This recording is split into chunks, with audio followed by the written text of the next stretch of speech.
रवादारी तहरीक, हम इन तमाम साथियों को आज के एहतजाज में जो सिंधी अवाम के साथ और हमारे जो रवादारी के साथी जिन्होंने हमें अभी ज्वाइन किया है, ये हमारे साथी पूरे पाकिस्तान से इस प्रोटेस्ट को ज्वाइन करने आए हैं। आप तमाम साथियों से गुजारिश है कि भरपूर तालियां इनका इस्तेमाल करें।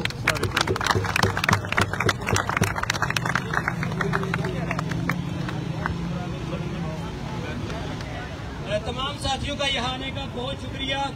अब हम प्रोग्राम का बाकायदा आगाज करते हैं और उसमें सबसे पहले मैं दावत दूंगा गोहर मेमन को, जो कि जिनका ताल्लुक सिंध रेजिस्टेंस से है, कि वो आए और इस मसले पर रोशनी डालें। गोहर मेमन मेरे फोन में बैठी नहीं, लाइव आ रहा है, लाइव गेम है, मैं बनाती हूँ।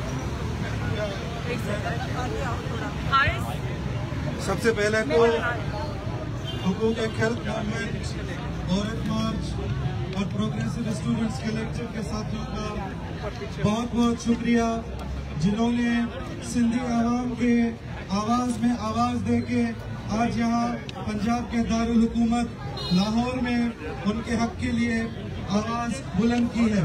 मैं आप साथियों से चंद बातें रखना चाहूँगा आपके सामने कि आखिर अचानक से आप सबके जहन में सवाल उठता होगा कि ये तहरीक शुरू हो गई, ये लोग निकल आए हैं सड़कों पे, ये आखिर क्या मामला हो गया अचानक इस तरह से। और ये जो मलिक रियाज और उसके हवारी जो तरक्की करते फिर रहे हैं, क्या हम लोग वाकई अचानक से तरक्की के मुखालिफ हो गए हैं या और भी कुछ मामला है? तो बात यह है कि सिंध की सरजमीन के मालिक सिंध के वो लोग हैं जहाँ जो हजारों सालों से वहाँ उस सरजमीन पे आबाद हैं।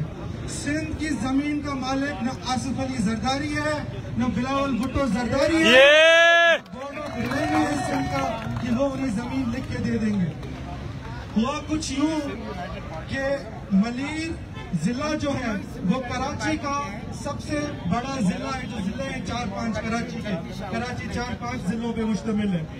उसकी जो सरजमीन है जहाँ पे कदीम सिंधी गोट आबाद है, उन सिंधी गोटों को पुलिस के अटालों की सरपरस्ती में जरदारी हुकूमत ने मिसमार करके उनसे जमीनें छीन के, चोरी के दाम उनसे जमीनें खरीद करके वो फिर आगे बेच दी उन लोगों को जो समझते हैं कि वो साहिब हैसियत और वो उन घरों में रह सकते हैं। हम पूछते हैं कि अगर कोई बंदा अपनी जमीन बेचना नहीं चाहता, अगर कोई बंदा अपने रिसोर्सेज पे, अपने वसाइल पे आपको कब्जा देने के लिए तैयार नहीं है, तो आप होते कौन है उनकी जमीन का नाम लेने वाले?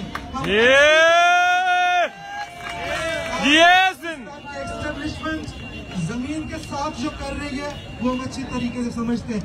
आपको किसने हक दिया कि आप पश्तूनों की जमीन पे गलीज तरीन जंग शुरू करके उनको दरबदर और रुसवा करें? आपको किसने हक दिया कि आप गवादर में बलोच को दाखिल होने ना दें? आपको किसने हक दिया कि आप रावी के किसानों को निकाल दें, ओकाड़ा के फार्मर्स को निकाल दें? और आपको किसने हक दिया कि आप कदीम सिंधियों को दरबदर करें और कहें कि हम तरक्की कर रहे हैं? हम ऐसे तरक्की में लानत बेचते हैं, 1000 बार बेचते हैं और समझते हैं कि कोई ऐसी तरक्की नहीं होती जिसमें लोग दरबदर हों। आखिरी बात, इस सिलेक्शन कमेटी के लोग भी यहाँ आए हुए हैं, हमारी जो पार्टी है बोरियत मज़ाहमत वर्कर्स रेजिस्टेंस, वो भी इनके साथ शाना बशाना खड़ी है। की कोशिश थी वो मलिक रियाज और उसके गुंडे खुद उन्होंने वहाँ पे आग लगाई जाके, और हमारे पास नहीं